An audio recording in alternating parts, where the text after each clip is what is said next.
Komachielo bende kaunti ma Nyamira kama ogai mar NC Mudavadi bende ne ntiere Osingo mar koro dhi golo lendo ma bende oyango ni duong' ahinya kochopo tarik 23 Dweni yorego mago mag siasa.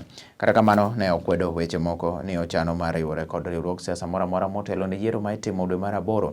Musalia noten kanyo to kod seneta ma Nairobi Johnson Sakaja kendo jotelo moko mathoth ahinya kama bende koro ne gikwayo jopiny owuog karombgi chakre odiochieng' ma kawuono mondo mi odhi okaw ombulu. Kwa sababu hii ni mwaka wa siasa, tunawaombea ili muweze kutuongoza vizuri. You are our leader and we respect you so much. And as we go forward, Your Excellency, mimi ile tukitu nataka kukuomba, tunaona mwelekeo iko wapi, na sasa ni wakati wa kutengeneza marafiki kisiasa. And I want to agree with those ones who said that in politics, my governor, you don't have permanent enemies, hatuna waadui. Siasa ni siasa, ama namna gani? Na siasa tusiweke kwa roho, siasa tunaweka kwa rangi. Ukipumua inatoka. So Mheshimiwa, nimesikia vile umesema na nimesikia vile watu wengine wamesema.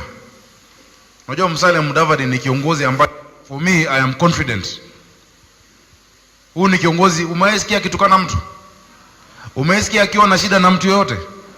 Umeisikia akiongea mambo ya ukabila?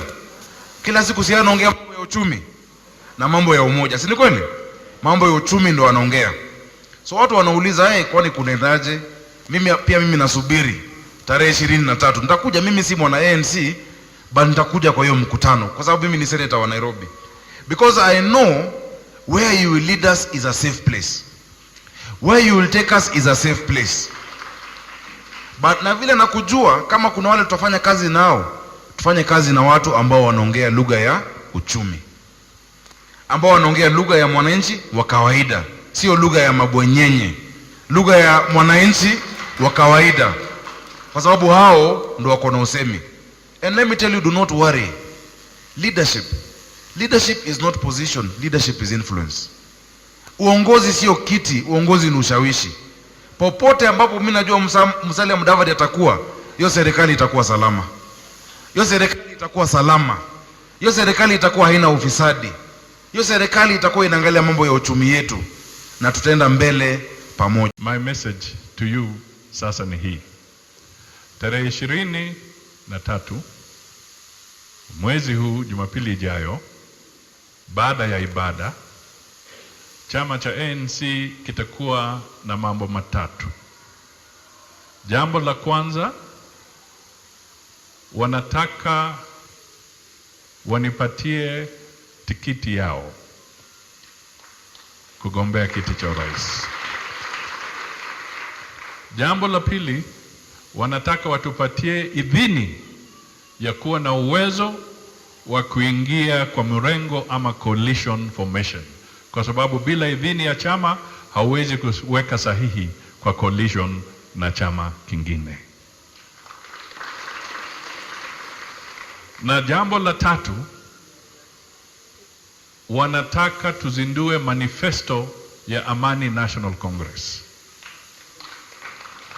kwa sababu vyama vingine vimekuwa na NDC lakini havijaweka manifesto yao kiwazi ili Wakenya wajue sera zao wakipata mamlaka zitakuwa nini.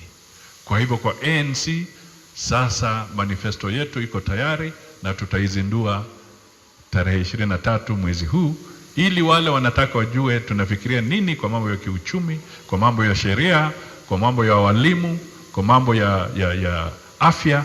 Sasa tutakuwa na manifesto yetu na mwelekeo wetu utajulikana, na sisi sasa hiyo ndio itakuwa agenda yetu tukitafuta kura katika taifa la Kenya.